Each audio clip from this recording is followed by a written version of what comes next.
Friends, welcome to my YouTube channel. So friend, आज हम इस वीडियो में डिस्कस करने वाले हैं सोनेट, जिसका नाम है आई एम नॉट रिच, जो कि माइकल मधुसूदन दत्त के द्वारा लिखा गया है। सो स्टार्ट करते हैं। I am not rich, neither nor the future hire to sparkling gold or silver heaped on store. There is no marble blushing on my floor with thousand valued dice, no glided chair, no cushions, carpet that by rich are brought from the Persian land or the Turkish store.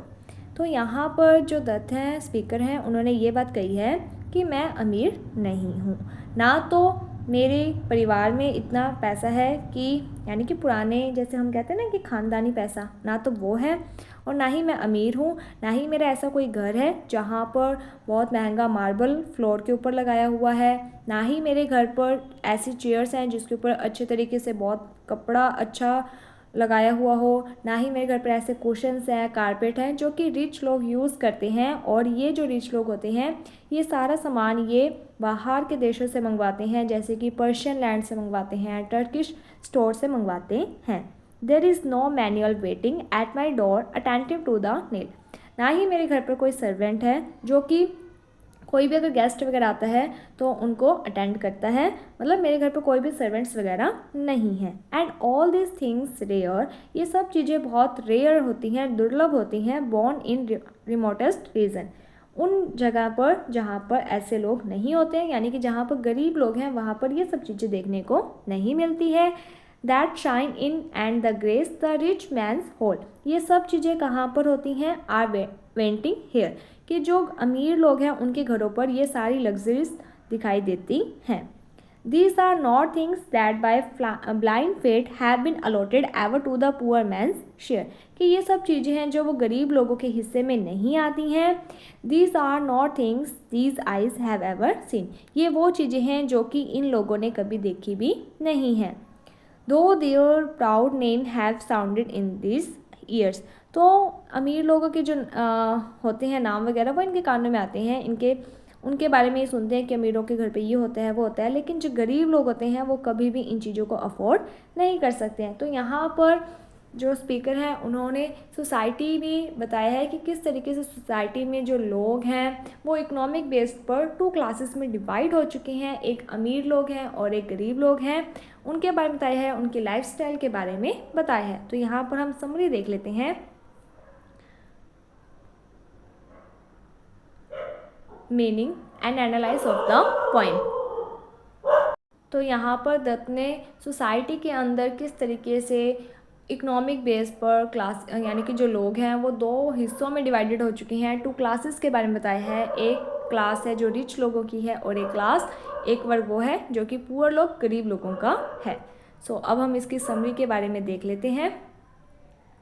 At the outset of the sonnet, the speaker claims that he is a person who is neither wealthy nor an heir of a rich ancestor, कि वो कहती है इस sonnet के अंदर speaker कहती हैं कि ना तो मैं अमीर हूँ और ना ही मेरा जो परिवार है यानी कि वो रिच एंसेस्टर से बिलोंग करता है, यानी कि मैं ऐसी कोई भी फैमिली से बिलोंग नहीं करती जो कि बहुत अमीर है। ना तो मैं खुद अमीर हूँ, भाई मेरे पास भी इतना पैसा नहीं है, ना ही मेरी फैमिली के पास इतना पैसा है। Obviously his house is very ordinary and does not have any touch of luxurious fittings like colourful marble floor of greatest architectural design. वो कहती है कि जो मेरा घर है वो भी बहुत ज़्यादा सिंपल सा ही है, ऐसा नहीं है कि मेरे घर पर कलरफुल मार्बल लगा हुआ है जो कि बहुत ही अच्छे डिज़ाइनर वाला हो, ऐसा कुछ भी नहीं है। इन हिज लिविंग प्लेस, उसके घर में, one can not see any chair cover with the fashionable cloth of golden rim, ना ही मेरे घर में आप ऐसा देखोगे कि चेयर है जो वो एक गोल्डन रिम से अच्छे से कपड़े, फैशनेबल कपड़े से ढकी हुई है, ऐसा कुछ भी नहीं है। Which we find only in the house of the aristocratic class of the community. ये सब चीज़ें यानी कि कलरफुल मार्बल, अच्छा सा सोफ़ा सेट, ये सब चीज़ें हम किसके घरों में देखते हैं? अमीर लोगों के घरों में देखते हैं।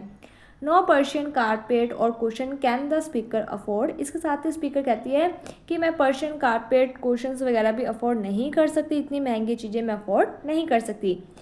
One will not get any servant in his house to respond to the call और अटेंड द गेस्ट। इसके साथ ही स्पीकर है जो वो ये भी कहते हैं कि मेरे घर पे कोई सर्वेंट भी नहीं है कि वो गेट खोले, कोई भी अगर पर्सन आता है, गेस्ट वगैरह आता है तो वो गेट खोले, उन्हें अटेंड करे या वो मुझे बताने के लिए आए, तो ऐसा कुछ भी नहीं है।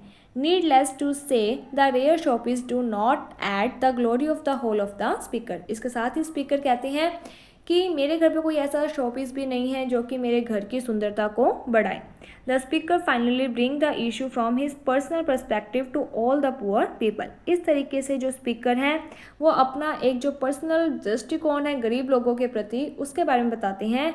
ही clearly express his view that, तो वो अपना जो पॉइंट ऑफ व्यू है वो बताते हैं दैट नो लग्जरी और comfort has been in the fate of the common people, कि जो कॉमन लोग हैं उनकी फेट यानी भाग्य के अंदर ऐसी कंफर्ट लाइफ, ऐसी अमीरी भरी ज़िंदगी नहीं होती है। Those elite features are only allocated for the privileged class. ये सब जो चीज़ें होती हैं, इतने सारे जो अच्छे अच्छे फीचर्स हैं, जैसे कि अच्छा सा फ्लोर है घर में, या फिर कुशन्स हैं जो वो पर्शियन से, टर्किश से मंगवाए हुए हैं, या फिर उनके घर पे बहुत सारे सर्वेंट्स हैं, ये सारे फीचर्स जो हैं ये कहाँ पर देखने को मिलते हैं? अमीर लोगों के घर पर देखने को मिलते हैं। Despite the fact that the unfortunate poor people are aware of these enmities, तो वो ये कहते हैं कि ये जो फैक्ट है ये गरीब लोगों को पता भी है, वो इस बात से जागरूक हैं कि उनकी किस्मत में ये सब चीज़ें नहीं हैं। They do not have any chance to have a look at those things. वो ये भी जानते हैं कि उनके भाग्य में ये सब चीज़ें ना तो वो खरीद सकते हैं, ना ही वो इन सब चीज़ों को अफोर्ड कर सकते हैं। कोई ऐसा चांस नहीं है कि वो इन चीज़ों को देख लें। Thus, the severe social and economic discrimination has been brought to light in the last part of the sonnet. इस तरीके से इस सोनेट के लास्ट पार्ट में जो स्पीकर हैं उन्होंने सोशल और इकोनॉमिक, सामाजिक और आर्थिक डिस्क्रिमिनेशन के बारे में बताया है। Though the poem initially seem simple and burden with the description of luxuries. Starting में तो जो पोइम है वो सिंपल सी लगती है, जिसमें जो अमीरी भरी ज़िंदगी के बारे में बताया है। It reveal a subtle fact और picture of the society, but इसके साथ ही ये सोसाइटी का जो एक फैक्ट है उसको रिवील करती है। The glove between two surviving class of the society, एक खाड़ी है जो कि सोसाइटी, समाज के दो क्लासेस के बीच में है, एक अमीर है और एक गरीब है। And the social economic discrimination, इसके साथ ही सोशल इकोनॉमिक डिस्क्रिमिनेशन के बारे में बताया है कि किस तरीके से हमारे समाज जो है जो वो दो भागों में बटा हुआ है। एक वो भाग है जिसके पास बहुत सारा पैसा है, एक वो भाग है जिसके पास बहुत कम पैसा होता है, यानी कि वो बहुत ज़्यादा गरीब होते हैं। तो इसके बारे में इस पोइम के अंदर बताया है। होप आपको ये जो पोइम है वो समझ में आ गई होगी।